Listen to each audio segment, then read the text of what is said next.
बच्चे class 10th में मेरे प्यारे बच्चों 2026 बोर्ड का पेपर देने वाले हैं और वो भी आप लोगों का 27 फरवरी का।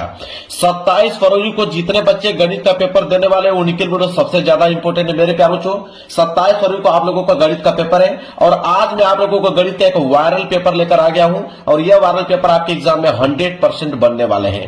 पूरा का पूरा सोल्यूशन बताने वाला हूं। काफी समय लगा इसका सोल्यूशन करने में मेरे प्यारे बच्चों। एक एक क्वेश्चन को अच्छे तरीके से समझा दिया हूं। जाके अच्छे तरीके से उन क्वेश्चन को लगा लीजिए और 70 में 70 बिल्कुल आप लोग आज ही पक्का कर लीजिए। इस पेपर को अगर आप तैयार कर लेते हो तो आज 70 में 70 बिल्कुल आप लोगों के पक्के हैं और 95% मार्क्स बिल्कुल आप लोगों के गणित में मेरे प्यारे बच्चों फिक्स हो गए हैं। कोड आप नोट कर लो, कोड है 822 BV कोड है मेरे प्यारे बच्चों। और सबसे पहले एक काम करना है आप लोगों को, अनुक्रमांक सही सही और नीचे अपना नाम डाल लीजिएगा।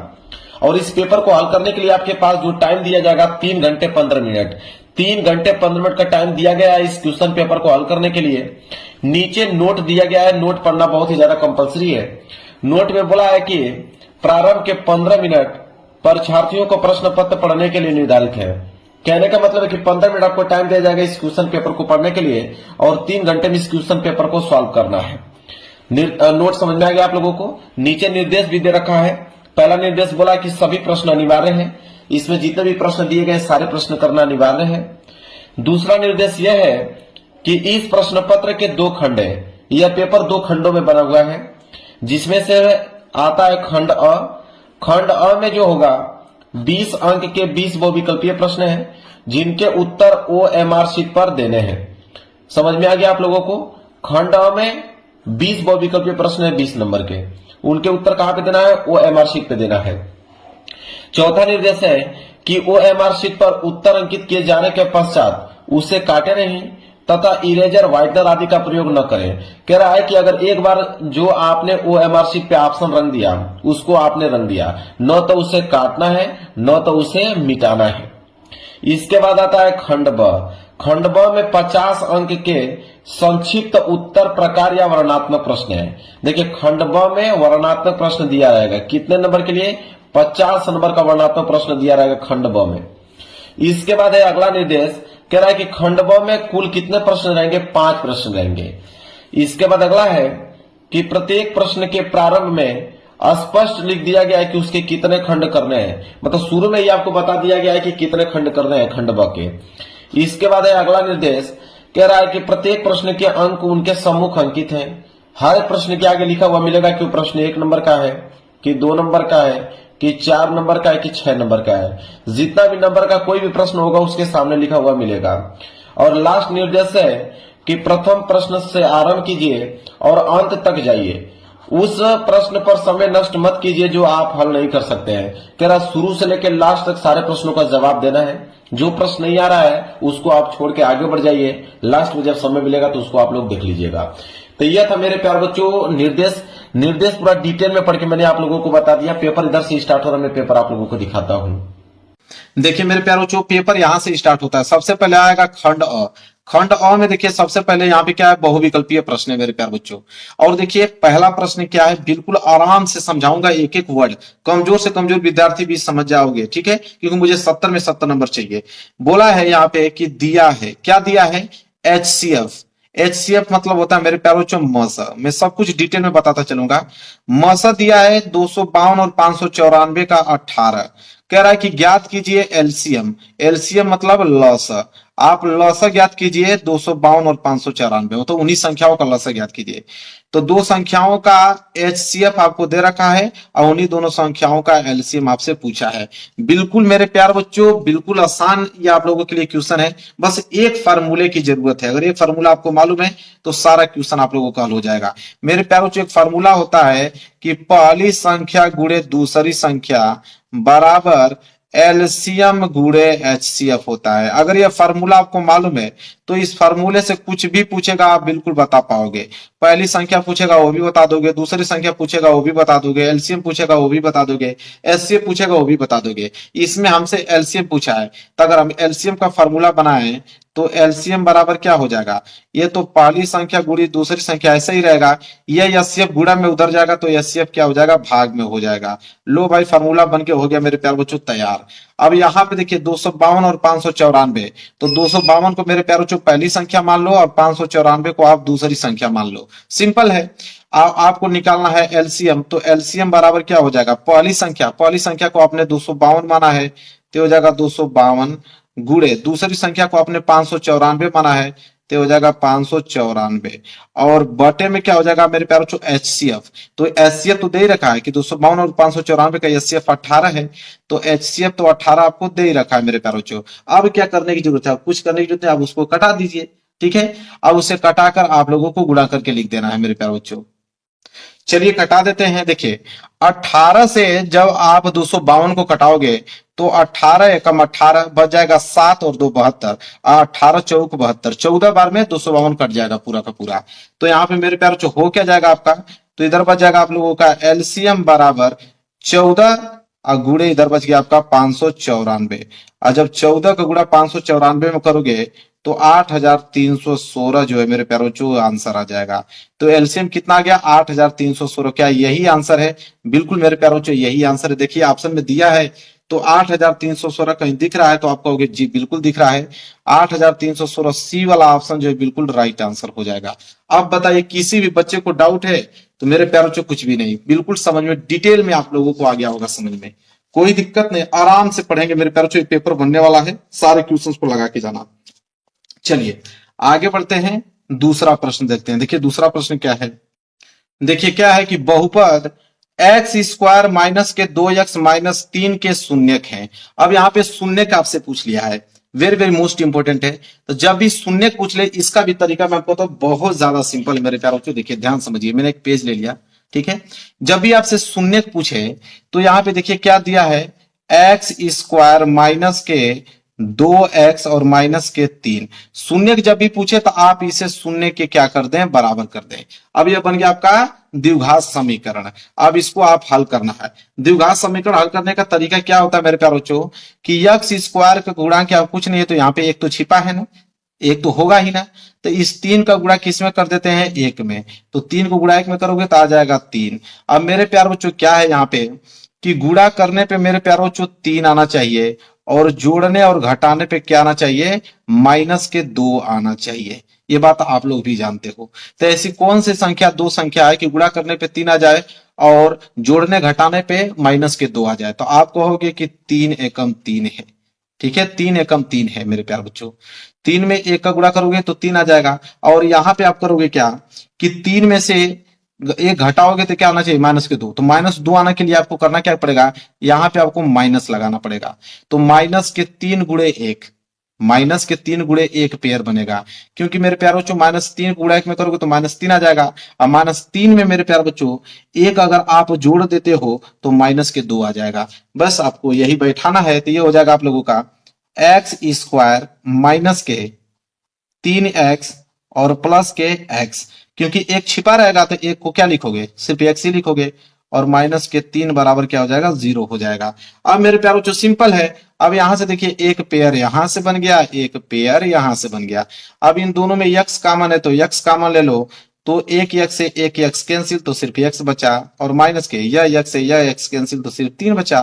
प्लस इसमें कुछ कॉमन लेने लायक है ही नहीं, तो जब भी कॉमन नहीं होता तो एक कॉमन ले लो, एक कॉमन लोगे तो उतना ही उतर जाएगा, x माइनस के 3 बराबर 0। जब भी आप द्विघात समीकरण हल कर रहे हो, द्विघात समीकरण तभी सही माना जाएगा जो कि इस कोष्टक में आया उतना इसी कोष्टक में आना चाहिए। तो इसमें भी x माइनस 3 है, इसमें भी x माइनस 3 है, मतलब बिल्कुल सही है। तो इसमें भी x माइनस 3 है, इसमें भी x माइनस 3 है, तो इसको मैंने एक कोष्टक में लिख दूंगा। x माइनस 3 हमने कॉमन ले लिया और एक कोष्टक में जाएगा x प्लस के 1, तो x प्लस के 1 और बराबर हो जाएगा मेरे प्यारों 0। अब देखिए कितना आसान है। अब आपको करना क्या है कि एक बार x माइनस 3 बराबर 0 कर दोगे, ठीक है, और एक बार आप क्या करोगे, x प्लस 1 बराबर 0 कर दोगे, ठीक है। तो यहां पे आप देखोगे तो x बराबर क्या हो जाएगा, माइनस 3 उधर जाएगा तो प्लस के 3 हो जाएगा, तो x बराबर 3 आ गया।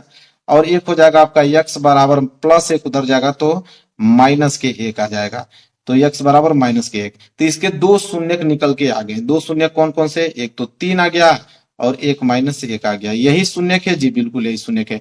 आराम से समझा रहा हूं कि हर एक विद्यार्थी को समझ में आए, हर एक कमजोर से कमजोर विद्यार्थी को समझ में आए। 3 - 1 दिया है जी, बिल्कुल 3 - 1 दिया है। सी वाला ऑप्शन जो है बिल्कुल राइट आंसर हो जाएगा। अब बताइए, ऐसा कोई विद्यार्थी नहीं होगा जिसको न समझ में आया हो, सबको समझ में आया होगा मेरे प्यारे बच्चों। क्लियर है? चलिए आराम से पढ़ते हैं, अगला प्रश्न देखते हैं। अगला प्रश्न है प्रश्न नंबर 3। देखिए प्रश्न नंबर 3 क्या है। देखिए तीसरा प्रश्न मेरे प्यारे बच्चों वेरी वेरी मोस्ट इंपोर्टेंट है। कह रहा है कि समीकरण निकाय x बटे ए बराबर y बटे बी, फिर बोला है कि ए एक्स प्लस बी वाई बराबर ए स्क्वायर प्लस बी स्क्वायर में y का मान होगा। तो y का मान ज्ञात करना है। यह भी प्रश्न बहुत सिंपल है, बस समझने के लिए थोड़ा सा बस आपको दिमाग लगाने की जरूरत है। 1-2 बार प्रैक्टिस करोगे आ जाएगा। देखिए क्या सिंपल है, ये आपको दिया है कि x बटे के ए उतार दो बराबर y बटे के बी, बिल्कुल कोई दिक्कत नहीं है। इसे आप समीकरण नंबर पहला मान लो मेरे प्यारे बच्चों, ये आपका हो गया समीकरण नंबर पहला। इसी तरह नीचे आपको क्या दिया है, ए एक्स प्लस बी वाई बराबर ए स्क्वायर प्लस बी स्क्वायर। इसे मेरे प्यारे बच्चों समीकरण नंबर आप दूसरा मान लो। यह समीकरण नंबर क्या हो जाएगा, दूसरा हो जाएगा। कोई दिक्कत नहीं होना चाहिए। समीकरण पहला, समीकरण दूसरा। अब यहां से हम करेंगे क्या कि समीकरण पहला से, देखिए समीकरण पहला से हम लोग क्या कर सकते हैं, तो समीकरण पहला से हम लोग यक्स का वैल्यू निकालेंगे। तो यहां से अगर हम समीकरण पहला से यक्स का वैल्यू निकालें तो यक्स बराबर क्या हो जाएगा, यह ए का गुणा जाके इसमें हो जाएगा, होगा कि नहीं। तो ए का गुणा वाई में होगा तो हो जाएगा ए वाई बटे नीचे आपका बी बचा है। तो यक्स बराबर क्या हो गया, ए वाई बटे बी हो गया मेरे प्यारे बच्चों। ठीक है, यह यक्स का मान आ गया। यक्स बराबर ए वाई बटे बी, यहाँ कोष्टक में कर दो ताकि दिखने में अच्छा लगे, एग्जामिनर को भी समझ में आएगा कि हमारे यक्स का वैल्यू निकाला है। अब इस यक्स का मान मेरे प्यारे बच्चों समीकरण दूसरा में रख दो। ठीक है, तो यहाँ पे लिखोगे कि यक्स का मान समीकरण दूसरा में रखने पर, तो यक्स का मान समीकरण दूसरा में रखने पर, दूसरा में रखने पर, तो चलिए रख लेते हैं मेरे प्यारे बच्चों। तो यक्स का मान समीकरण दूसरा में रखोगे तो जहां पे भी यक्स आएगा वहां पे ए वाई बटे बी रखना। तो देखिए आ गया ए, तो यहाँ ए गुणे यक्स आ गया ना, तो यक्स क्या लिखोगे, ए वाई बटे में क्या लिखोगे, बी लिखोगे, प्लस क्या है बी वाई बराबर फिर क्या है ए स्क्वायर और प्लस में क्या है बी स्क्वायर है। यहां तक आप लोगों को समझ में आ गया, किसी भी बच्चों को डाउट नहीं होना चाहिए, सबको समझ में आ गया। चलिए आप ध्यान से समझिए, यहां पे क्या है, यहां पे करेंगे क्या, इसका गुणा कर दो। इसका गुणा करोगे तो ऊपर वाला हो जाएगा ए स्क्वायर वाई बटे बी और प्लस ये हो जाएगा बी वाई बराबर ए स्क्वायर प्लस बी स्क्वायर। समझ में आया आप लोगों को। यहाँ कुछ नहीं है तो नीचे आप एक मान सकते हो। ठीक है, अब नीचे आप बी और ए कैल्शियम बी होता है, बी से बी कैंसिल, तो ए स्क्वायर वाई बच गया प्लस एक का भाग बी में दोगे तो बी का गुणा उसमें करोगे तो हो जाएगा बी स्क्वायर वाई बराबर ए स्क्वायर प्लस बी स्क्वायर। यहां तक आप लोगों को समझ में आ गया होगा बिल्कुल आसान तरीके से। अब मेरे प्यारों को ध्यान समझो, वाई इसमें भी है वाई इसमें भी है, वाई कॉमन ले लो, वाई कॉमन लोगे तो ऊपर क्या बचेगा ए स्क्वायर प्लस बी स्क्वायर और नीचे क्या बच जाएगा, सिर्फ बी बच जाएगा और बराबर में इधर हो जाएगा ए स्क्वायर प्लस बी स्क्वायर। यहां तक आप लोगों को समझ में आ गया, किसी भी बच्चे को डाउट यहां तक नहीं होना चाहिए। ठीक है, अब मेरे प्यारों को अगर हम y का वैल्यू निकालें तो y बराबर क्या हो जाएगा, y बराबर यह जाके इसमें गुणा हो जाएगा, तो ये गुणा हो जाएगा तो ये हो जाएगा मेरे प्यारे बच्चों b गुणे ए स्क्वायर प्लस बी स्क्वायर और यह आपका गुणा में तो आएगा तो भाग में हो जाएगा, यह नीचे हो जाएगा आप लोगों का A square plus B square. अब देखिए यहां से A square plus B square cancel, तो बच गया मेरे प्यारे बच्चों y बराबर क्या आ गया b, y बराबर क्या आ गया मेरे प्यारे बच्चों b आ गया। तो y बराबर b और b ही क्या होगा मेरे प्यारे बच्चों आंसर, क्योंकि y का ही वैल्यू पूछा था तो y बराबर क्या आ गया b आ गया। देखिए b दिया है ऑप्शन में मेरे प्यारे बच्चों, तो ध्यान से इस क्वेश्चन को देखिए और b वाला ऑप्शन आपको दिख रहा होगा बिल्कुल, सी वाला ऑप्शन जो है बिल्कुल राइट आंसर हो जाएगा। अब बताइए, इतना अच्छे से समझा रहा हूं, ऑब्जेक्टिव क्वेश्चन को इतना मैं आराम आराम से समझा रहा हूं ताकि ये प्रश्न आने वाले हैं, इसको अच्छे से आप याद कर पाओ।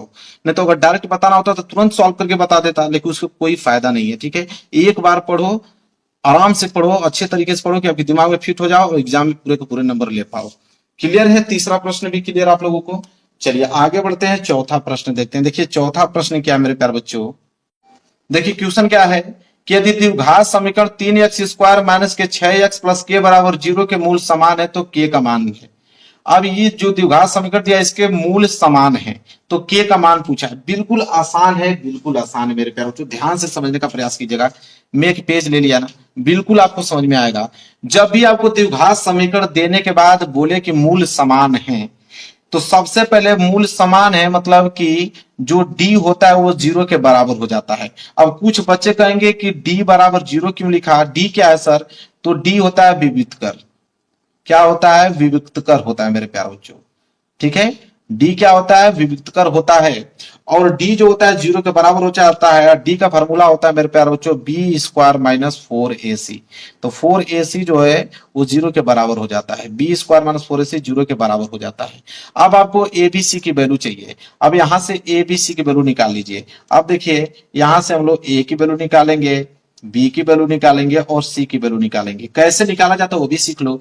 a बराबर क्या होता है? a जो होता है x² का गुणांक होता है, तो x² का गुणांक 3 है तो a का वैल्यू हो गया। b जो होता है वो x का गुणांक होता है, x का गुणांक क्या है? -6, तो आप -6। और c जो होता है अचर पद, अचर पद यहाँ पे k है तो हो जाएगा k। बस a b c का वैल्यू निकल गया ना। अब इस वाले फॉर्मूले पर रख दो, जब भी मूल समान बोले यही काम करना है। b² b का वैल्यू तो -6 है, तो -6 का होल स्क्वायर -4 गुणे a का वैल्यू क्या है? 3 और c का वैल्यू क्या है? k, बराबर कर दो 0। अब यहां से क्या हो जाएगा? -6 का स्क्वायर करोगे तो प्लस के 36 होता है, और -4 तिहाई 12, 12 में k को गुणा करोगे तो ये हो जाएगा 12k, बराबर क्या हो गया? 0 हो गया। अब यहां से सिंपल हो जाएगा ये आपका 36 बराबर -12 के उधर जाएगा तो प्लस के क्या हो जाएगा? 12k हो जाएगा। अब मेरे प्यार बच्चों 12 से तो कट रहा है कि 12 तिहाई 36, तो इधर 3 बच गया, इधर k बच गया, तो k बराबर 3। यही k का मान पूछा था। तो देखिए क्वेश्चन में यही पूछा था ना कि k का मान होगा, तो k का मान 3 दिया है। क्या आप देखो पहला वाला ऑप्शन जो है बिल्कुल राइट आंसर हो जाएगा। सारे बच्चों को समझ में आ गया यह प्रश्न, किसी को दिक्कत नहीं होनी चाहिए।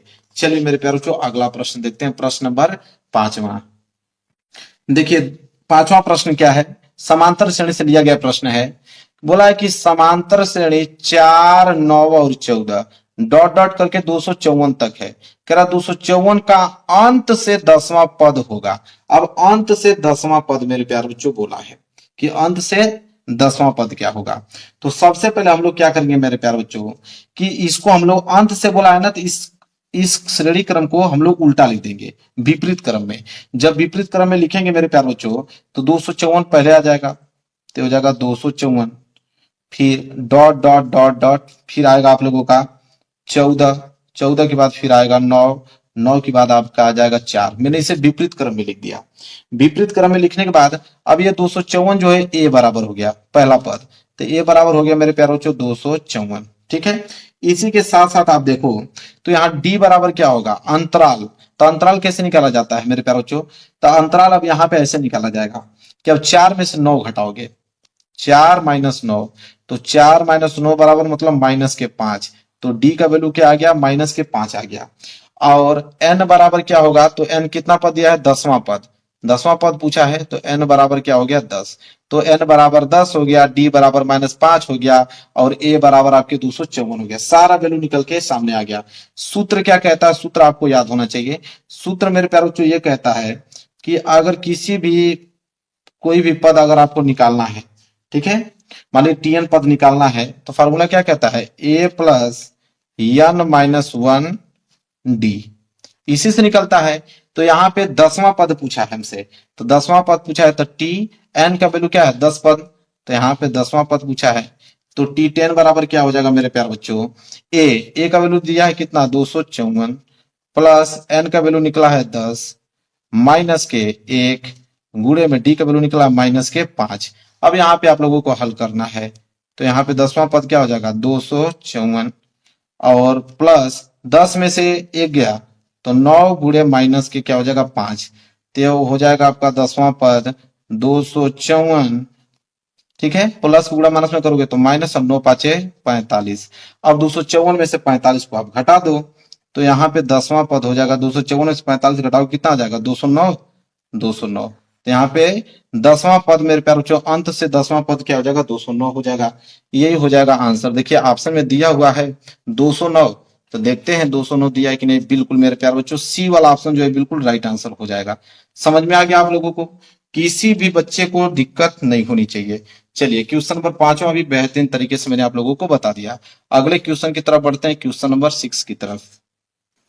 चलिए देखिए मेरे प्यारे बच्चों क्वेश्चन नंबर 6, क्वेश्चन नंबर 6 क्या है कि दिए चित्र में, ये चित्र जो देख रहे हो, दिए चित्र में त्रिभुज एबीसी के आधार बीसी के समांतर रेखाखंड पीक्यू खींचा गया है। मतलब बीसी के समानांतर पीक्यू रेखा है, मतलब ये दोनों रेखाएं आपस में क्या है समानांतर है। ये ऑलरेडी क्वेश्चन में बोल रखा है। फिर बोला है कि पी क्यू संबंधे बीसी बराबर 1 संबंधे 3 दिया हुआ है। मतलब यहाँ पे पी क्यू बटे बीसी का अनुपात दे रखा है 1/3, 1 संबंधे 3 दे रखा है। पूछ रहा है कि एपी और पीबी का अनुपात ज्ञात कीजिए। एपी और पीबी का अनुपात पूछ रहा है कि क्या होगा। मेरे प्यारे बच्चों ध्यान से इसको समझना, ये भी प्रश्न बहुत ज्यादा इंपॉर्टेंट है। पेज ले लेता हूं तब आपको समझ में आऊंगा, ठीक है।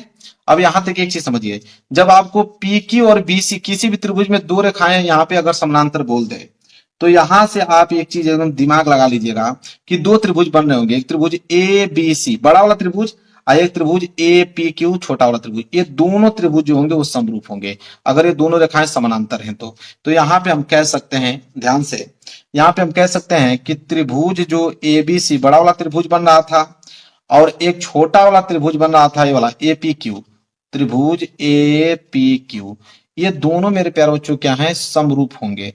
ये दोनों त्रिभुज क्या होंगे समरूप हैं। अब मेरे प्यारे बच्चों एक चीज ध्यान समझे, जब समरूप हो गए तो इसके भुजाएं समानुपातिक होंगी आधारभूत प्रमेय के अनुसार। तो इसकी भुजाएं समानुपातिक होंगी मेरे प्यारे बच्चों। मतलब हम यह कह सकते हैं कि ए बी बटे में ए पी कह सकते हैं। बिल्कुल हम कहेंगे कि ए बी बटे में ए पी बराबर होगा मेरे प्यारे बच्चों बी सी बटे में पी क्यू के। होगा, बिल्कुल होगा, कोई डाउट नहीं है, बिल्कुल आराम से। इतना चीज हम लोगों को समझ में आ गया। अब मेरे प्यारे बच्चों एक चीज देखिए, बीसी बटे पी क्यू यहां अनुपात दिया था, बीसी का वैल्यू 3 और पी क्यू का वैल्यू 1, तो बीसी का वैल्यू 3 और पी क्यू का वैल्यू 1, इसको हम 3/1 के बराबर कर देंगे। यहां तक किसी भी दिक्कत नहीं। यहाँ पे आप लिख भी सकते हो, चूंकि हम ऐसा क्यों किए हैं, क्योंकि पी क्यू संबंधित बीसी का अनुपात दे रखा था हमको 1 संबंधित 3, इसके अनुसार हमने इसको बराबर किया है। यहां तक क्लियर। चलिए अब एक चीज ध्यान से देखिए, ये जो ए बी है, ए और बी, ए बी किससे मिलकर बना है, A P plus P B से मिलकर बना है। तो आप कहोगे कि ए बी को हम इस तरह लिख सकते हैं, A P plus P B लिख सकते हैं बिल्कुल, और नीचे हो जाएगा आपका ए पी बराबर, ठीक है, बराबर ये क्या हो जाएगा आप लोगों का बीसी बटे पी क्यू का वैल्यू हमने 3/1 लिख दिया है, तो इसको 3/1 लिख देते हैं। अब इसको लिखने की जरूरत नहीं क्योंकि इसको मैंने इस रूप में कन्वर्ट कर दिया। क्लियर है। चलिए अब देखिए ध्यान से एक चीज, अब गुणा कीजिए, 3 का गुणा एपी में करोगे तो हो जाएगा 3 एपी बराबर 1 का गुणा उतना में करोगे तो उतना ही होगा, एपी प्लस पीबी ही होने वाला है। अब यहां से एक चीज ध्यान से समझिए, तो हो जाएगा 3 एपी, ये प्लस एपी इधर आएगा तो माइनस के एपी हो जाएगा, बराबर इधर बच गया आपका पीबी, ठीक है। 3 एपी में से 1 एपी कैंसिल तो हो जाएगा 2 एपी बराबर इधर हो जाएगा पीबी। यहां तक समझ में आ गया आप लोगों का। अगर यहां से मैं एपी बटे पीबी निकालूं तो इधर आ गया, तो इधर बच गया 1, ये 2 गुणा में उधर जाएगा तो किसमें हो जाएगा भाग में।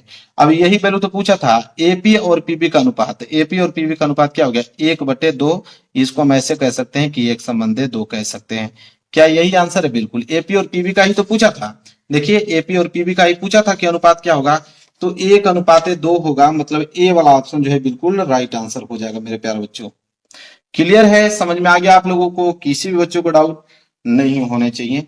चलिए मेरे प्यारे बच्चों आगे बढ़ते हैं, अगला प्रश्न देखते हैं, प्रश्न नंबर 7वां।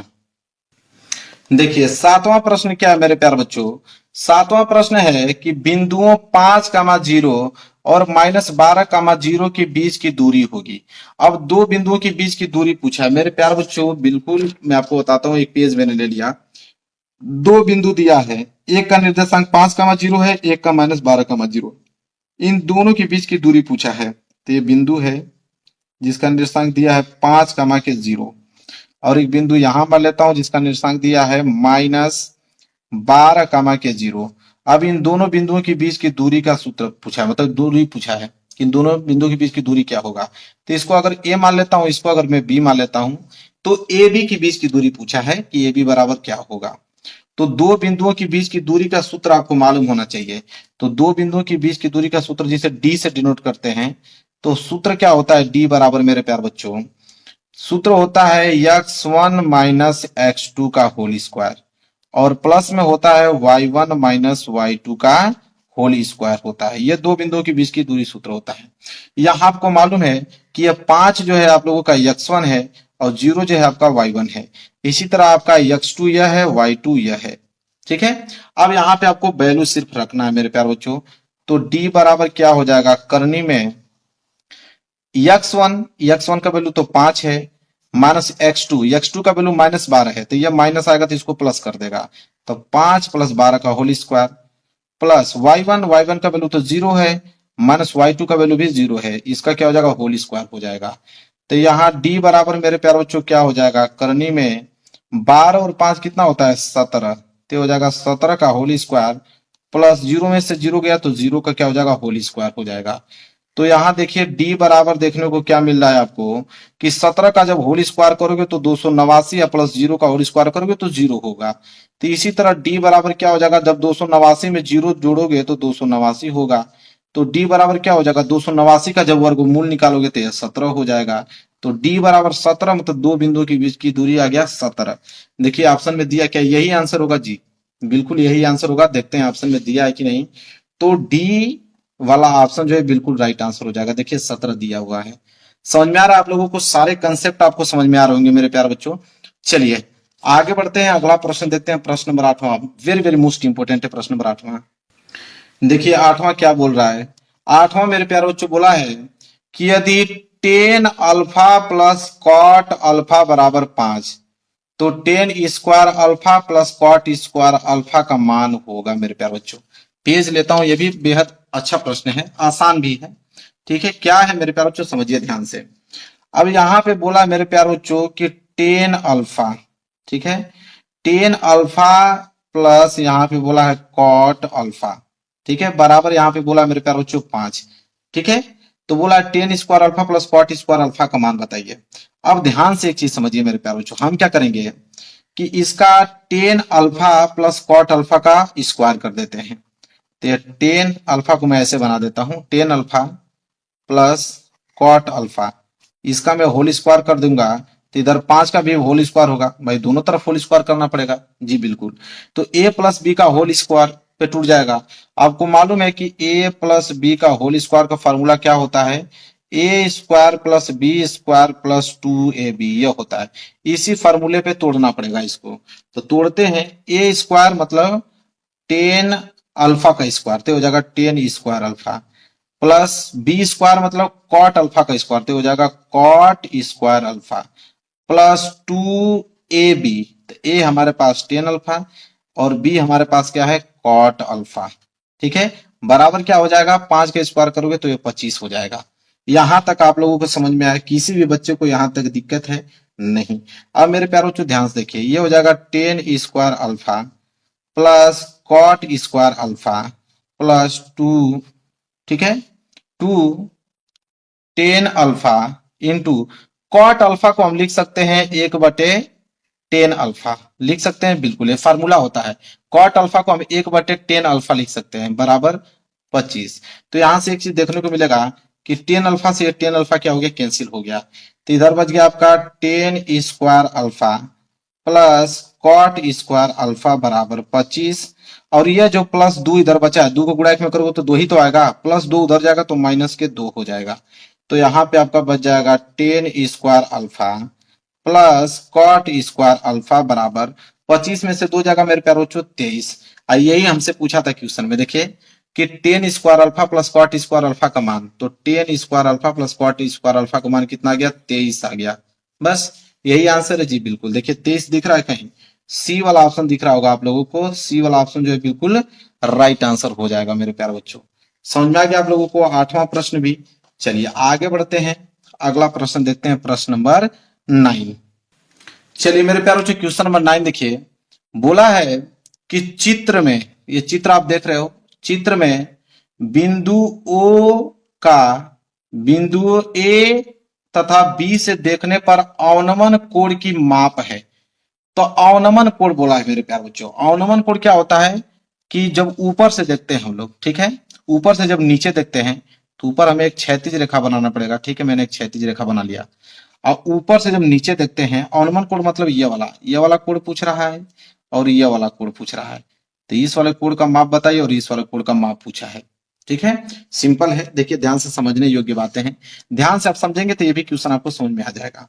अब मेरे प्यारे बच्चों एक बात आप समझ लीजिए ध्यान से, आपको एक चीज दिखाई दे रहा होगा, ये अब जो इसको मैं कुछ बिंदु मान लेता हूँ, मान लीजिए जेड मान लिया, ठीक है, इसको जेड मान लिया। अब एक चीज देखिए, जेड ए ओ, ध्यान से सुनिएगा, अगर मैं कहूं कि कोण जेड ए ओ, तो जेड ए ओ जो ए कोण है वो आपके ए ओ बी, ए ओ बी के बराबर होगा कि नहीं होगा, बिल्कुल एकांत अंत कोण, एकांतर कोण होगा। तो यह कोण इस कोण के बराबर हो गया, मतलब जेड ए ओ कोण ए ओ बी के बराबर होगा। और ए ओ बी का वैल्यू कितना दिया है, 45 अंश दिया है। तो एक वैल्यू तो ऑटोमेटिक आपको मालूम चल गया कि जेड ए ओ बराबर 45 अंश। तो यह वाला आंसर तो ऑटोमेटिक मालूम चल गया कि यह वाला जो होगा 45 अंश होगा। तो एक चीज तो हमको मालूम चल गया कि 45 अंश होगा, तो 45 अंश इसमें भी है, 45 अंश इसमें भी है, 45 अंश इसमें भी है भाई, ठीक है। अब देखेंगे क्या है, तो जेड ए ओ बराबर 45 अंश हो गया। अब हम आगे देखेंगे, पहला 45 अंश होगा, तो 45 अंश इसमें नहीं है पहला वाला, तो ये तो गलत हो गया। 45 अंश इसमें भी है, 45 अंश पहला इसमें भी है, या तो 30 अंश होगा या तो 60 अंश होगा, ये वाला कोड इसको ट्राई करना पड़ेगा। अब देखिए ध्यान से, यहां तक चीजें समझ में आ गया आप लोगों को। अब यहाँ पे हम कहेंगे मेरे प्यारे बच्चों कि जेड पी ओ, ये वाला कोड निकालना है ना, तो यहां मैं लिखता हूं कोड जेड पी ओ, ठीक है, यह बराबर होगा, किसके बराबर होगा, इस वाले कोड के P O Q, P O Q के बराबर होगा। और पी ओ क्यू का वैल्यू हमको मालूम नहीं है, तो इसको मान लेते हैं कि x डिग्री है। तो हम कहेंगे कि यह बराबर होगा कोड पी ओ क्यू के, और इसको मैंने माना है x डिग्री माना है, कोई दिक्कत नहीं होना चाहिए। अब एक त्रिभुज बन रहा होगा, ध्यान से समझिए, त्रिभुज P O Q, P O Q त्रिभुज में, अगर इस त्रिभुज में देखा जाए तो आपको मालूम चलेगा कि त्रिभुज पी ओ क्यू में अगर हम बात करें तो पी ओ क्यू में 3 कोण हैं। एक तो कोण आपका यह है क्यू, एक तो कोण आपका क्या है क्यू, एक तो कोण आपका क्या है यहाँ पे पी वाला कोण है, और एक कोण आपका ओ वाला है। तो यहां लिखेंगे कि त्रिभुज पी ओ क्यू में कोण ओ प्लस कोण पी प्लस कोण क्यू बराबर कितना होगा, 180 अंश, क्योंकि त्रिभुज के तीनों अंतःकोणों का योग कितना होता है, 180 अंश होता है। अब मेरे प्यारे बच्चों ध्यान समझिए, कोण ओ, ठीक है, कोण ओ को मैंने माना है x डिग्री प्लस कोण पी, ठीक है। अब कोण पी कितना अंश है, तो कोण पी की 60 अंश है, तो कोण पी की जगह हम लोग 60 अंश लिखेंगे यहाँ पे, 60 अंश, और प्लस कोण क्यू, ठीक है। तो कोण क्यू यहाँ पे देखिए कितना अंश है, 90 अंश का कोण बना रहा है कि नहीं, ये 90 डिग्री पे है, तो ये हो जाएगा 90 अंश बराबर 180 अंश। यहां तक समझ आ गया। तो ये हो जाएगा x डिग्री प्लस 9 6 15 150 बराबर हो जाएगा 180 डिग्री। यहां तक समझ में आ रहा है, आराम आराम से समझा रहा हूं बिल्कुल। तो x डिग्री बराबर क्या हो जाएगा, 180 अंश माइनस के 150 अंश, तो x डिग्री बराबर कितना आ जाएगा, 30 अंश। और यही x का मान हमें बताना था, क्योंकि x जो है मेरे प्यारे बच्चों वो किसके बराबर है, जेड पी ओ के, और यही p का वैल्यू चाहिए था, तो 30 डिग्री हो गया। तो एक 45 डिग्री एक 30 डिग्री, मतलब बी वाला ऑप्शन जो है बिल्कुल राइट आंसर हो जाएगा। बिल्कुल इतना आराम से बताया कि एक एक वर्ड आपको समझ में आ गया होगा। ठीक है, इतना आराम से बताया कि एक एक वर्ड आपको समझ में आ गया होगा। क्लियर है मेरे प्यार बच्चों? चलिए क्वेश्चन नंबर 9 भी क्लियर करा दिया। क्वेश्चन नंबर 10वें की तरफ बढ़ते हैं। देखिए 10वां प्रश्न है कि एक वाय बिंदु से वृत्त पर कितनी स्पर्श रेखाएं खींची जा सकती हैं। अब मेरे प्यार बच्चों एक बात बताओ, अगर यह वृत्त है और इसके बाहर से कोई एक बिंदु मैंने ले लिया, इस बिंदु से इस पे कितनी स्पर्श रेखाएं खींची जा सकती हैं? तो भाई एक तो इधर से जाएगा, एक तो इधर से जाएगा, बस दो ही स्पर्श रेखाएं तो खींच सकते हैं, अन्यथा कोई और खींच ही नहीं सकते हैं। तो एक बाय बिंदु से वृत्त पर कितनी स्पर्श रेखाएं खींची जा सकती हैं? तो दो स्पर्श रेखाएं खींची जा सकती हैं, बस काम खत्म हो गया, कोई दिक्कत नहीं होनी चाहिए। देखिए क्या है 11वां प्रश्न मेरे प्यार बच्चों। 11वां प्रश्न इंपॉर्टेंट प्रश्न है कि एक घड़ी की मिनट की सुई 8 सेंटीमीटर लंबी है। 5 मिनट में मिनट की सुई द्वारा बनाए गए त्रिज्यखंड का क्षेत्रफल क्या होगा मेरे प्यार बच्चों? इसमें भी आप लोगों को देखिए बहुत इंपॉर्टेंट प्रश्न है। सिंपल यह है कि ये घड़ी की मिनट की सुई 8 सेंटीमीटर लंबी है। आपको मालूम है कि मिनट की सुई 1 घंटा या आपका ये 60 मिनट, तो मिनट की सुई 1 घंटा या 60 मिनट में एक पूरा चक्कर लगा लेती है। ये बात आपको भी मालूम है कि मिनट की सुई 1 घंटा कहिए या उसको 60 मिनट कहिए, तो 1 घंटा या 60 मिनट में एक पूरा चक्कर लगा लेती है मिनट वाली सुई। तो अगर हम बात कहें कि 1 मिनट में कितना चक्कर लगाएगी, ठीक है, 60 मिनट में अगर एक चक्कर लगा रही है तो 1 मिनट में कितना चक्कर लगाएगी? तो आप कहोगे 1/60, 1/60 चक्कर लगाएगी। और 5 मिनट में कितना लगा देगी? तो 5 मिनट का मतलब 5 का गुणा कर दो, तो 1/60 गुणे 5 कटा दोगे तो 12×5=60 आ जाएगा 1/12। ठीक है, 1/12 आ गया। और मिनट की सुई की यहाँ पे जो लंबाई दिया है 8 सेंटीमीटर दिया है लंबाई। ठीक है, तो त्रिज्या जो है 8 सेंटीमीटर मान लो। ठीक है, और आपको मालूम है कि क्षेत्रफल क्या है? πr² होता है। तो ये हो जाएगा πr² को गुणा कर दोगे तो ये हो जाएगा πr²/12। कहीं दिख रहा है? बिल्कुल बी वाला ऑप्शन दिख रहा है। बस बात खत्म, बस समझने वाला फर्क है, इसको लगाना भी नहीं, बस फार्मूले पे रखना था इसको। चलिए देखिए तो अगला प्रश्न बढ़ते हैं। अगला प्रश्न है प्रश्न नंबर 12। क्या है? ये भी इंपॉर्टेंट प्रश्न है।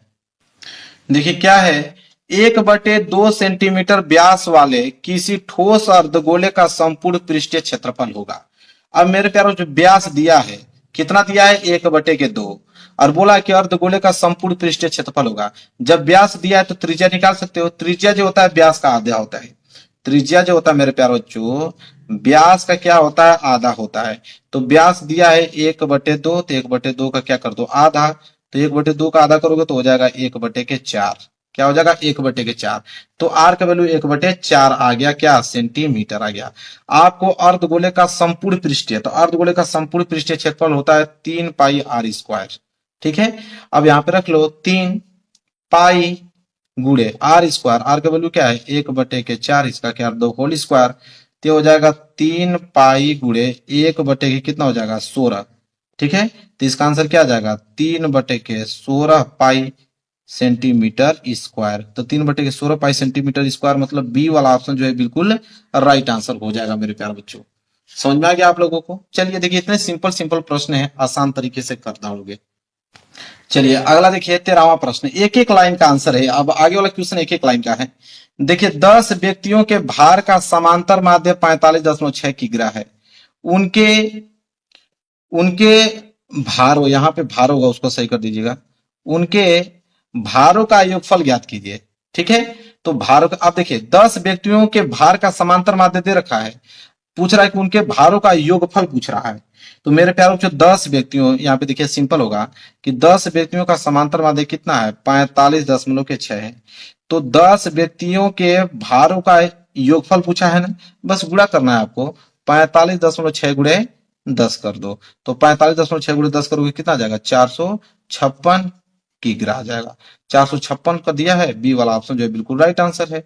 लो भाई इतना ज्यादा सिंपल है, कुछ करने की जरूरत ही नहीं है, बहुत ज्यादा एक एक लाइन का आंसर है मेरे प्यारे बच्चों। आगे देखिए क्या है, अगला प्रश्न भी बहुत ज्यादा सिंपल है। ठीक है, अगला देखते हैं। आपको समझ में आया ना? ये फार्मूला इस पे लगा है, जैसे क्या होता है? समांतर माध्य बराबर क्या होता है?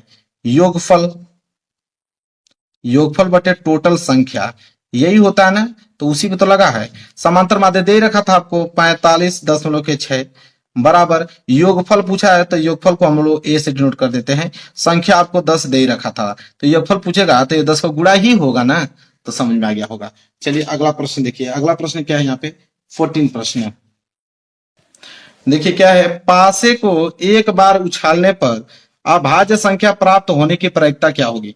मेरे प्यारे जो कोई पासा है तो पासा को एक बार उछालोगे तो अभाज्य संख्या प्राप्त होने की प्रायिकता पूछा है। मेरे प्यारों को ध्यान से समझो, पासा को जब आप उछालोगे तो पासे को एक बार उछालने पर सभी संभव परिणाम क्या आएंगे, तो सभी संभव परिणाम 6 आएंगे। इसलिए आएंगे क्योंकि पासे में या तो 1 आ सकता है, या तो 2 आ सकता है, या तो 3, या तो 4, या तो 5, या 6। तो टोटल आने की संभावना तो 6 ही है, सभी संभव परिणाम 6 है टोटल। ठीक है, और पूछा है कि अभाज्य संख्या आने की प्रायिकता पूछा है आपसे कि अभाज्य संख्या आने की क्या प्रायिकता है। तो अभाज्य संख्या कौन कौन सी होती है 6 तक, तो एक तो 2 होगी, एक तो 3 होगी, एक तो 5, यही होगी। तो अभाज्य संख्या कितनी टोटल हो गया, 3 हो गया। अब प्रायिकता हमको निकालना है, तो प्रायिकता क्या कहता है, तो प्रायिकता मेरे प्यारों को क्या कहता है कि सभी संभव परिणाम, ठीक है, ठीक है, सभी संभव परिणाम आपके नीचे होते हैं, तो सभी संभव परिणाम नीचे हो गए। और यह हो गया आप लोगों का अनुकूल परिणामों की संख्या। तो अनुकूल परिणामों की संख्या टोटल कितनी है, 3 है। तो 3 एकम 3, 3 दूनी के 6, 3 एकम 3, 3 दूनी के 6, मतलब 1/2। बस बिल्कुल आसान है। कितना आसान है, बिल्कुल, बस एक बार समझने की जरूरत है, बाकी लगा दोगे। अगले प्रश्न की तरफ बढ़ते हैं, क्वेश्चन नंबर 15 की तरफ। देखिए क्या है क्वेश्चन नंबर 15। देखिए क्वेश्चन नंबर 15 मेरे प्यारे बच्चों कि यदि 3x प्लस 2ky बराबर 2 और दिया है कि 2x प्लस 5y प्लस 1 बराबर 0 द्वारा दी जाने वाली रेखाएं परस्पर समांतर हैं तो k का मान है। Very very most important question मेरे प्यारे बच्चों। देखिए इसको कैसे लगाएंगे, ये भी सिंपल है। अगर दो यहाँ पे आपको रेखा का समीकरण दे रखा है, बोला कि परस्पर समांतर हैं तो k का मान पूछा है। देखिए ये भी सिंपल, कैसे लगाएंगे इसको। सबसे पहले हम लोग इसको नोट करेंगे। दिया है 3x प्लस 2ky बराबर 2 दे रखा है, ठीक है, और एक आपको दे रखा है इधर 2x प्लस 5y प्लस 1 बराबर 0 दे रखा है।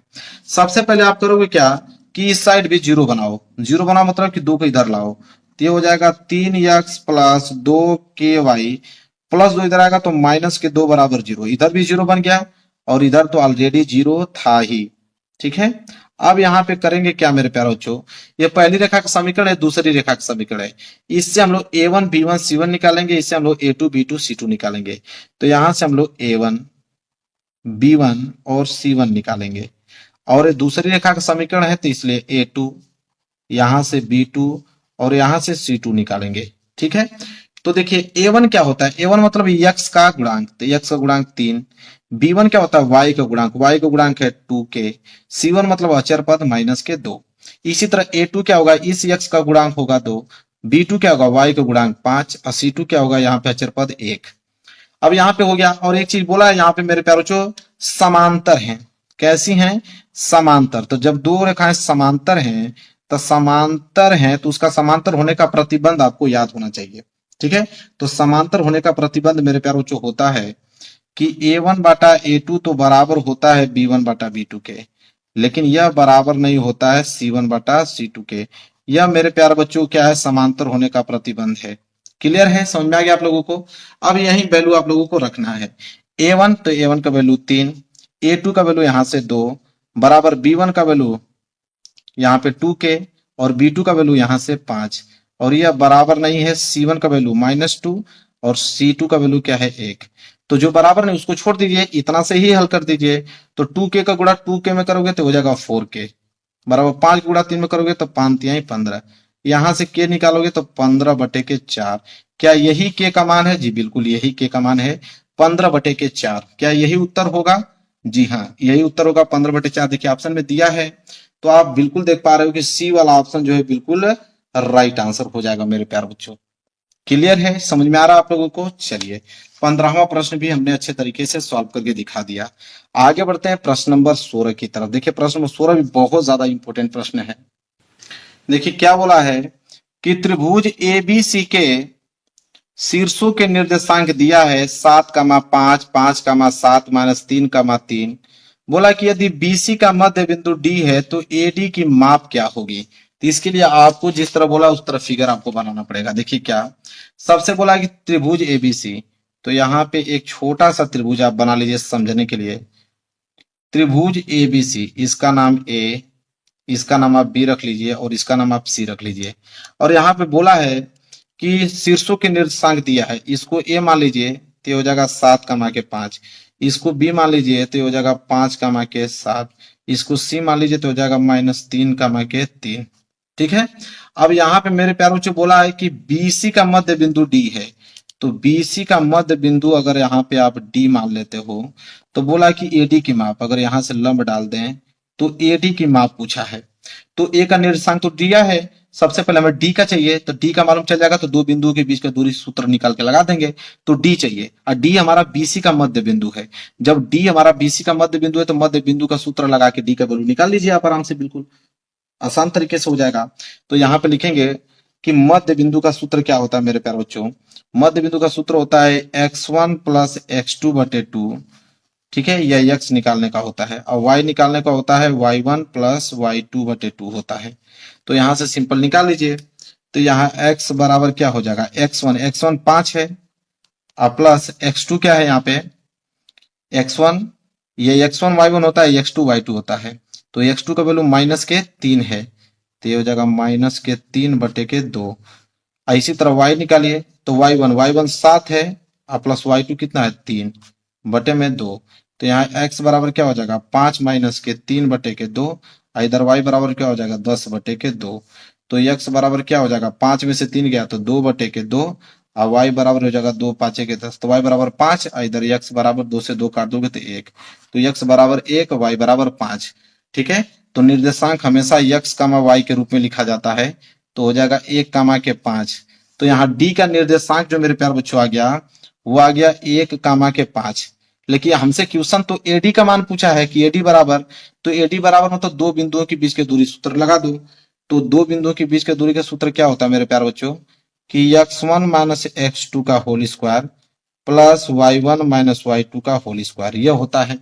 तो यहाँ पे लगा दीजिए, तो यह हो जाएगा मेरे प्यार बच्चों x1, तो x1 7 है और माइनस x2 यहाँ पे 1 है, तो 7 - 1 का होल स्क्वायर प्लस y1 यहाँ पे 5 है और माइनस y2 यहाँ पे भी 5 है, तो 5 का होल स्क्वायर, तो ये हो जाएगा 7 में से 1 गया तो 6 का होल स्क्वायर, 5 में से 5 गया तो 0 का होल स्क्वायर, तो हो जाएगा 6 का स्क्वायर 36 प्लस 0 का स्क्वायर 0, तो 36 में 0 जोड़ोगे तो 36 और 36 का क्या हो जाएगा 6। तो एडी बराबर क्या आ गया मेरे प्यारे बच्चों 6 मात्रक, क्या आ गया 6 मात्रक आ गया।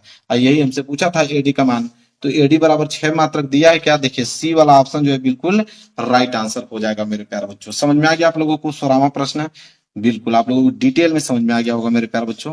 चलिए आगे बढ़ते हैं, अगला प्रश्न देखिए, प्रश्न नंबर 17। देखिए प्रश्न नंबर 17 क्या बोला है, देखिए बोला है कि समीकरण 3/x - 2x बराबर 2/x का हल होगा। चलिए पेज ले लेता हूं इसको हल करने के लिए, मैंने एक पेज ले लिया।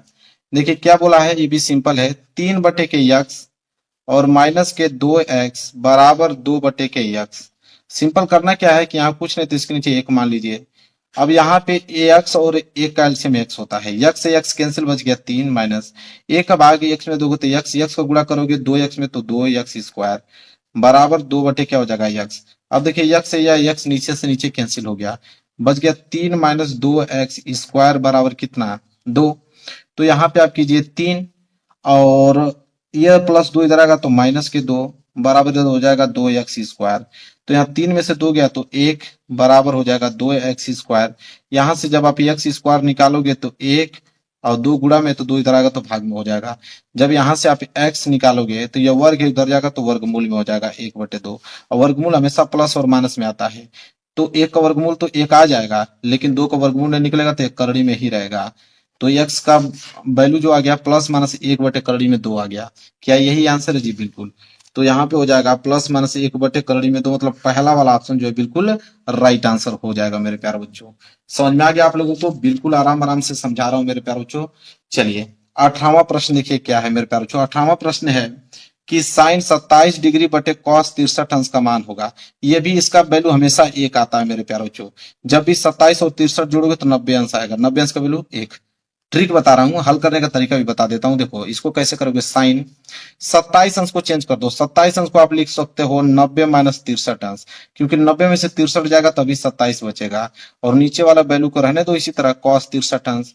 एक फार्मूला होता है मेरे प्यारे बच्चों, आपको भी मालूम है कि sine 90 minus theta, sine 90 minus theta होता है कॉस थीटा, तो साइन 90 माइनस 63 अंश हो जाएगा कॉस 63 अंश फार्मूले के हिसाब से। अब बटे नीचे आपका कॉस 63 अंश दे रखा है। अब यहां से ध्यान से देखिए तो कॉस 63 से कॉस 63 कैंसिल, तो एक ही तो आया, बस हो गया राइट आंसर। क्लियर है, सब कुछ बता रहा हूं आप लोगों को डिटेल में।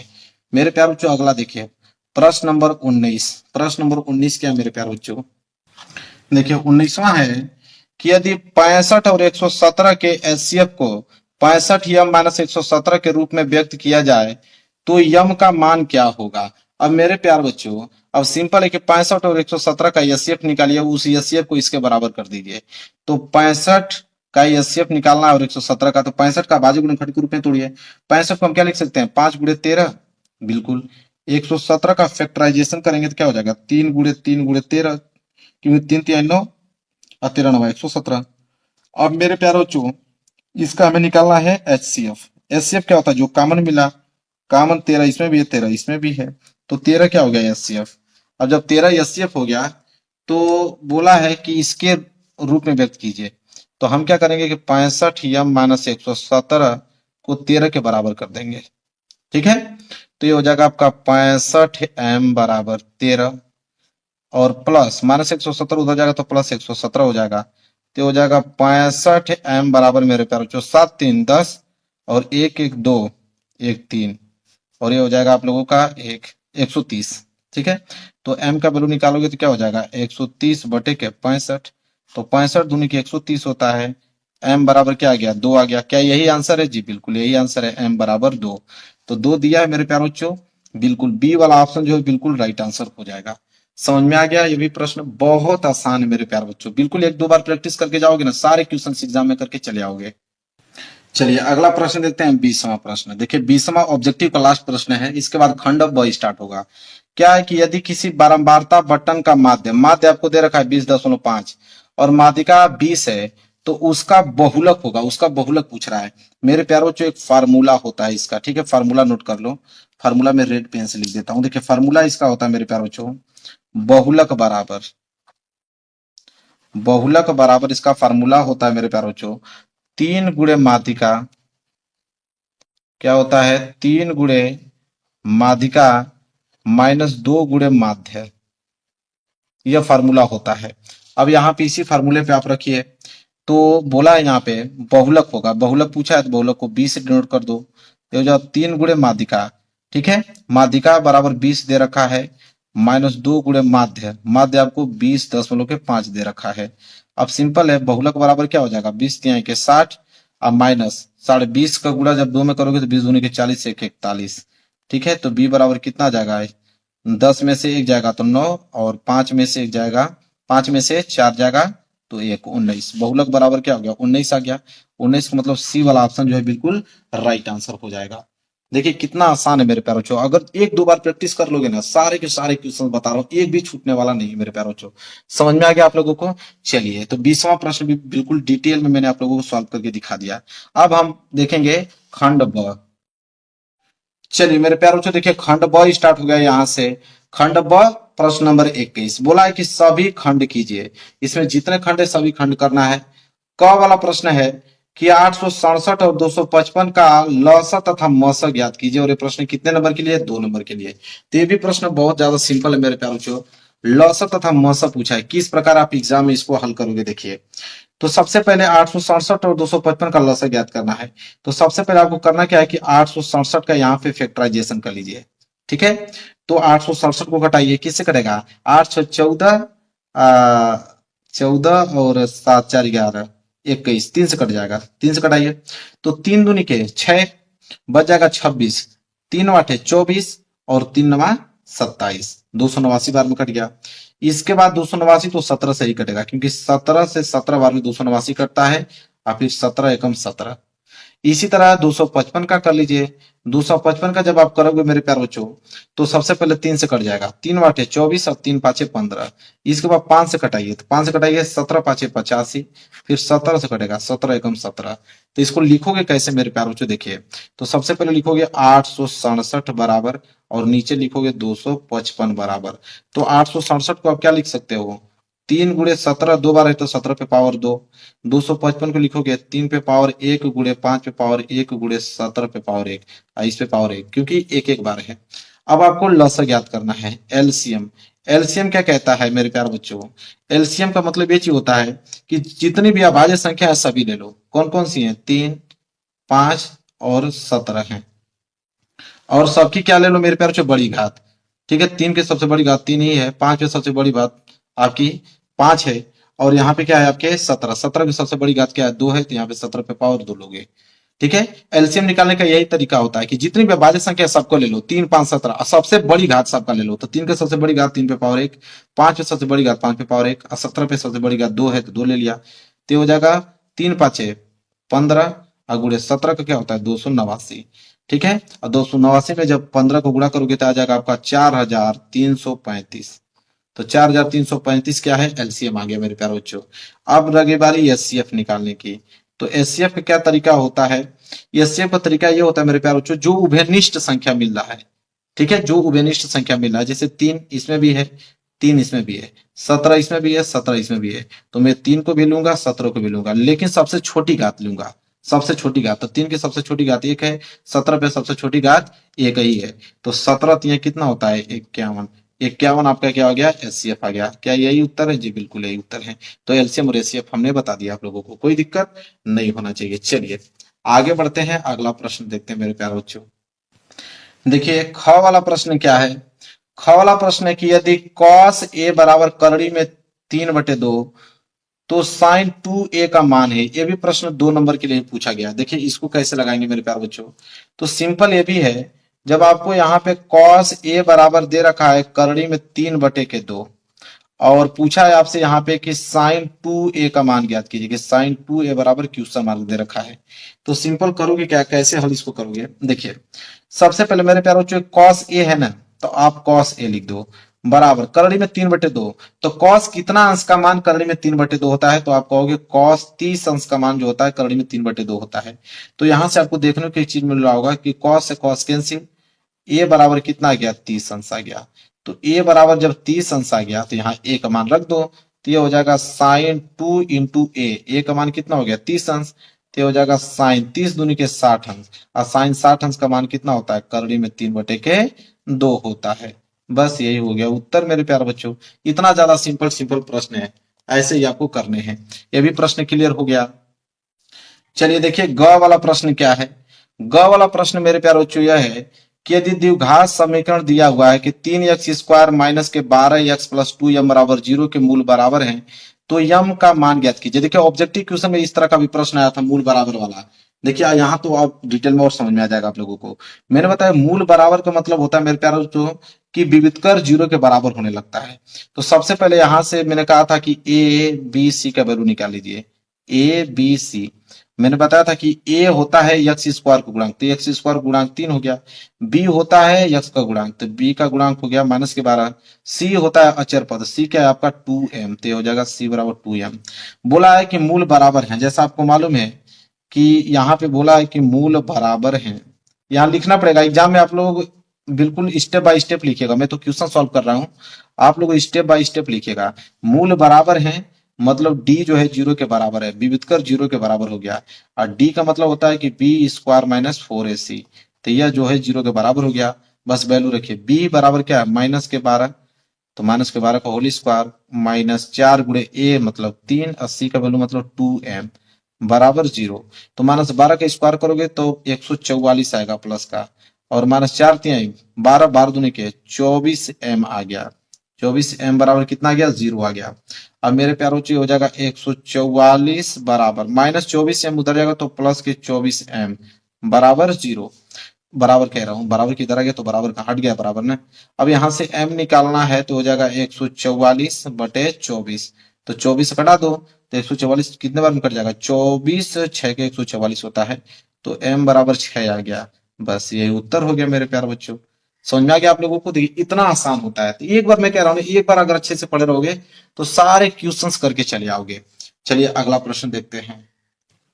देखिए क्या है घ वाला प्रश्न, k के मान ज्ञात कीजिए जिनके लिए समीकरण निकाय दिया हुआ है।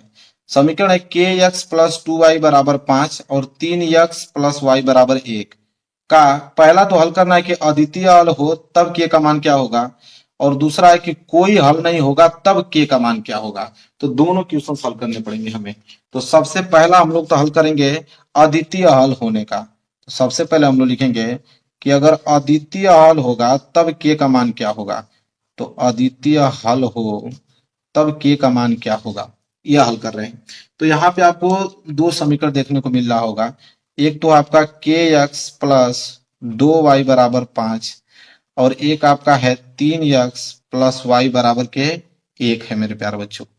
तो यहाँ बराबर की बात भी 5 है, यहाँ बराबर की बात 1 है, कोई दिक्कत नहीं है। यहाँ से पहला रेखा का समीकरण है, तो यहाँ से आप a1 b1 c1 का वैल्यू निकालोगे, और ये दूसरे रेखा का समीकरण है, तो यहाँ से आप a2 b2 और c2 का वैल्यू निकालोगे। तो यहाँ से देखिए a1 का वैल्यू हो जाएगा k और b1 का वैल्यू हो जाएगा 2 और c1 का वैल्यू हो जाएगा यहाँ से 5। इसी तरह a2 का वैल्यू 3, b2 का वैल्यू y के आगे कुछ नहीं है तो 1 छिपा है तो 1, और c2 का वैल्यू भी 1 हो जाएगा। अब आपको मालूम है मेरे प्यारे बच्चों, अद्वितीय हल हो तो अद्वितीय हल होने का प्रतिबंध मेरे प्यारे बच्चों होता है कि a1 बाटा a2 जो है वो बराबर नहीं होता है b1 बाटा b2 के। यह होता है अद्वितीय हल होने का प्रतिबंध, मतलब कोई हल नहीं हो। ठीक है, तो a1 का वैल्यू k बटे a2 का वैल्यू 3 बराबर नहीं है b1 का वैल्यू 2 और b2 का वैल्यू 1। ठीक है, तो हल करोगे k का गुणा 1 में करोगे तो k बराबर नहीं है 3 दूनी के 6, तो k बराबर नहीं है 6 के। तो मतलब k बराबर नहीं है 6 के लिए समीकरण निकाय का एक अद्वितीय हल होगा। क्या ये उत्तर है? जी हाँ। तो ये तो पहला पार्ट हमने हल किया कि अद्वितीय हल हो तब। ठीक है, अब हमें दूसरा पार्ट सॉल्व करना पड़ेगा। मैं पेज ले लेता हूं। चलिए मेरे प्यारे बच्चों, मैंने पेज ले लिया। ठीक है, तो पहला पार्ट तो समझ में आ गया। अब हम दूसरा पार्ट सॉल्व करने वाले हैं कि कोई हल नहीं हो तब क्या होगा। कोई हल नहीं हो तब के का वैल्यू क्या होगा मेरे प्यारे बच्चों। तो कोई हल नहीं हो तो फिर वही काम करना है आप लोगों को। सबसे पहले आप वही काम करोगे कि यहाँ पे दिया है के एक्स प्लस 2y बराबर के 5 और एक दे रखा था क्या 3x प्लस वाई बराबर के 1। वही काम करना है पुनः से आप। फिर वही आप a1 b1 और c1 का वैल्यू निकाल दोगे। इधर आप a2 b2 और c2 का वैल्यू निकाल दोगे। तो आपको मालूम है कि अभी निकाले थे a1 का वैल्यू k था, b1 का वैल्यू 2 था, c1 का वैल्यू 5 था, a2 का वैल्यू 3 था, b2 का वैल्यू 1 था, c2 का वैल्यू 1 था। अब यहाँ पे बोला है कोई हल नहीं हो, तो कोई हल नहीं होने का प्रतिबंध होता है कि a1 बाटा a2 बराबर होता है मेरे प्यारे बच्चों b1 बाटा b2 के, लेकिन यह बराबर नहीं होता है c1 बाटा c2 के। यह होता है कोई हल नहीं होने का प्रतिबंध। ठीक है, तो कोई हल नहीं होने का प्रतिबंध ये होता है मेरे प्यारे बच्चों। तो a1 का वैल्यू k, a2 का वैल्यू 3 बराबर b1 का वैल्यू 2 और b2 का वैल्यू यहाँ से 1 बराबर नहीं है c1 का वैल्यू 5 और c2 का वैल्यू 1। तो यहीं से हल कर दो, k का गुणा 1 में करोगे तो k बराबर 3 दूनी के 6। तो k बराबर 6 के लिए कोई हल नहीं होगा। क्या ये उत्तर है? जी बिल्कुल। तो ये प्रश्न भी बिल्कुल आसान तरीके से मैंने आप लोगों को समझा दिया। चलिए हटाता हूं, अगले प्रश्न की तरफ बढ़ते हैं। चलिए देखिए अगला देखते हैं। ड वाला प्रश्न क्या है? ड वाला प्रश्न है कि एक शंकु के आधार की त्रिज्या 3.5 सेंटीमीटर है, ऊंचाई 12 सेंटीमीटर है। शंकु की तिर्यक ऊंचाई ज्ञात कीजिए और शंकु का आयतन भी ज्ञात कीजिए। और यह प्रश्न 2 नंबर के लिए है। मेरे प्यारे बच्चों ध्यान से समझना क्या बोला है यहाँ पे कि एक शंकु है। चलिए एक शंकु बना लेते हैं। देखिए ये क्या है? शंकु है मेरे प्यारे बच्चों। तो यह शंकु है। अब बोला है कि शंकु के आधार की त्रिज्या, यह आधार की जो त्रिज्या है, यह त्रिज्या r बराबर दे रखा है आपको 3.5 और ऊंचाई की अगर हम बात करें तो यह ऊंचाई भी आपको दे रखा है 12 सेंटीमीटर। तो बोला है शंकु की तिर्यक ऊंचाई। ठीक है, तिर्यक मतलब यह वाली ऊंचाई पूछा है और शंकु का आयतन पूछा है। ठीक है, सिंपल ये चीज पूछा है। तो सबसे पहले तिर्यक ऊंचाई निकाल देते हैं। तो L बराबर फार्मूला होता है मेरे प्यारे बच्चों h square plus r square. तो इससे तो आपकी तिर्यक ऊंचाई निकल जाएगी। तो L बराबर क्या हो जाएगा? h मतलब 12 का स्क्वायर प्लस r मतलब 3.5 का होल स्क्वायर। तो L बराबर क्या हो जाएगा मेरे प्यारे बच्चों? तो 12 का स्क्वायर करोगे तो 144 प्लस ये क्या हो जाएगा 3.5 का स्क्वायर करोगे तो 1225 और 2 अंक बाद दशमलव लगा दो तो 12.25 होगा। ठीक है, तो L बराबर क्या होगा जब इसको आप जोड़ो तो कितना हो जाएगा यहाँ पे 156.25 156.25 तो एल बराबर 156.25 के एलसीएम वर्गमूल निकालोगे तो 125 आएगा और एक पेयर में है तो एक पेयर में लगा दो 12.5 सेंटीमीटर। यह तिर्यक ऊंचाई आ गया, एल का वैल्यू आ गया। अब हमसे पूछा क्या है कि आयतन, तो आपको मालूम है कि शंकु का आयतन क्या होता है, फॉर्मूला लिख लेता हूं, ठीक है। शंकु का आयतन, तो शंकु का आयतन बराबर फॉर्मूला होता है मेरे प्यार बच्चों 1/3 गुणे पाई आर स्क्वायर एच, यह शंकु का आयतन होता है, ठीक है। तो वैल्यू रखिए तो हो जाएगा 1/3 गुणे पाई का मान 22/7 रख दीजिए और आर का मान तो अभी आपने देखा 3.5, तो इसका होल स्क्वायर कर दो और गुणे एच, ठीक है। एच का वैल्यू कितना था, एच का वैल्यू 12 दिया था, तो इसको हल करेंगे कितना हो जाएगा 1/3 गुणे 22/7 और इसको लिख सकते हैं हम 3 गुणे 5, 3.5 दो बार लिख सकते हैं, यह हो गया 12। अब इसको हल कीजिए मेरे प्यारे बच्चों, तो इसको कटाइए, जब इसको पूरा कटाओगे मैं बता देता हूँ, जब इसको कटा दोगे ना तो 154 सेंटीमीटर क्यूब आएगा, क्योंकि आयतन है तो क्यूब में आएगा। इसको घटा के देख लेना, इतना ही आने वाला है। ये हो गया मेरे प्यारे बच्चों आंसर, 154 सेंटीमीटर क्यूब आ जाएगा। ये भी प्रश्न मैंने अच्छे तरीके से आप लोगों को करा दिया, कोई डाउट नहीं होना चाहिए। चलिए आगे बढ़ते हैं, अगला प्रश्न देखते हैं। देखिए अगला प्रश्न क्या है, च वाला, कि उस बिंदु का निर्देशांक ज्ञात कीजिए जो बिंदुओं -1,7 और 4,-3 को मिलाने वाले रेखाखंड को 2 संबंधित 3 के अनुपात में विभाजित करता है। मेरे प्यारे बच्चों देखिए ये भी प्रश्न बहुत ज्यादा इंपॉर्टेंट है, कैसे इसको लगाएंगे समझिए। तो यहाँ बोला कि उस बिंदु के निर्देशांक ज्ञात कीजिए। मान लीजिए कि कह रहा है कि अगर मान लीजिए कि कोई बिंदु ए है और ये बिंदु आपका बी है, ठीक है, इसको मिलाने वाला रेखाखंड यह है। तो ए का निर्देशांक अगर आपको -1,7 दे रखा है और बी का निर्देशांक 4,-3 दे रखा है, तो कह रहा है मेरे प्यारे बच्चों कि इस रेखाखंड को वह 2 संबंधित 3 के अनुपात में विभाजित करता है, ठीक है। तो कोई बिंदु अगर यहाँ पे P है तो उसका निर्देशांक बताइए, बस ये पूछ रहा है क्वेश्चन में, यह है कि उस बिंदु का निर्देशांक ज्ञात कीजिए, उस बिंदु का निर्देशांक ज्ञात कीजिए जो बिंदु -1,7 और 4,-3 को मिलाने वाले रेखाखंड को 2 संबंधित 3 के अनुपात में विभाजित करता है। सिंपल प्रश्न है, कैसे होगा देखिए ध्यान से। तो ये वाला वैल्यू मेरे प्यारे बच्चों x1, देखिए x1 बराबर -1 होता है और y1 बराबर यहाँ पे 7 हो गया। इसी तरह मेरे प्यारे बच्चों यहाँ से देखिए x2 बराबर 4 हो गया और y2 बराबर -3 हो गया। और जो अनुपात होता है वो m1 और m2 के अनुपात में होता है। तो m1 बराबर 2 हो गया और m2 बराबर 3 हो गया। बस इतना वैल्यू अगर आपको मालूम है, बस आप फार्मूला रखिए, आंसर आपके सामने होगा। तो मेरे प्यारे बच्चों फार्मूला क्या होता है, x बराबर m1 x2 plus m2 x1 बटे में क्या होता है मेरे प्यारे बच्चों m1 प्लस m2 होता है। इसी तरह y का फार्मूला होता है m1 y2 plus m2 y1 और बटे में मेरे प्यारे बच्चों m1 प्लस m2 होता है। बस ये फार्मूला होता है, बस वैल्यू रख लीजिए। तो मेरे प्यारे बच्चों x का अगर निकालूं x का निर्देशांक, तो m1 बराबर क्या है 2 गुणे x2 बराबर क्या है 4 और प्लस m2 का वैल्यू है 3 और x1 का वैल्यू है यहाँ पे -1 और बटे में m1 प्लस m2 मतलब 2 + 3। बस तो यहाँ x बराबर क्या हो जाएगा 4 दूनी के 8 और प्लस गुणा माइनस में करोगे तो -3 × 3 और बटे में 3 2 5।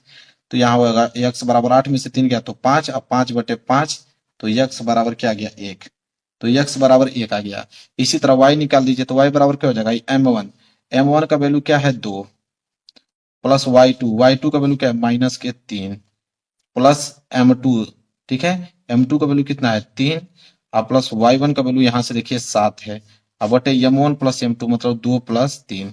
तो y निकालिए तो y बराबर क्या हो जाएगा 3 दूनी के 6 -6 और प्लस 7 3 के 21 बटे में 3 2 5।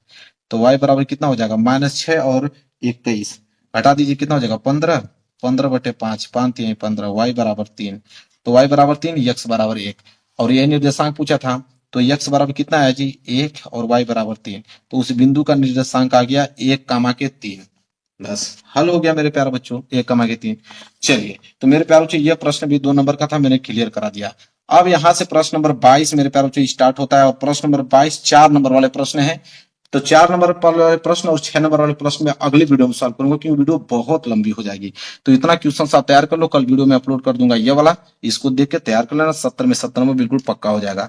वीडियो को लाइक कर देना मेरे प्यारे बच्चों, चैनल पर नए हो तो चैनल को जरूर सब्सक्राइब कर लेना। मिलेंगे एक प्यारे से नेक्स्ट वीडियो में, तब तक के लिए धन्यवाद।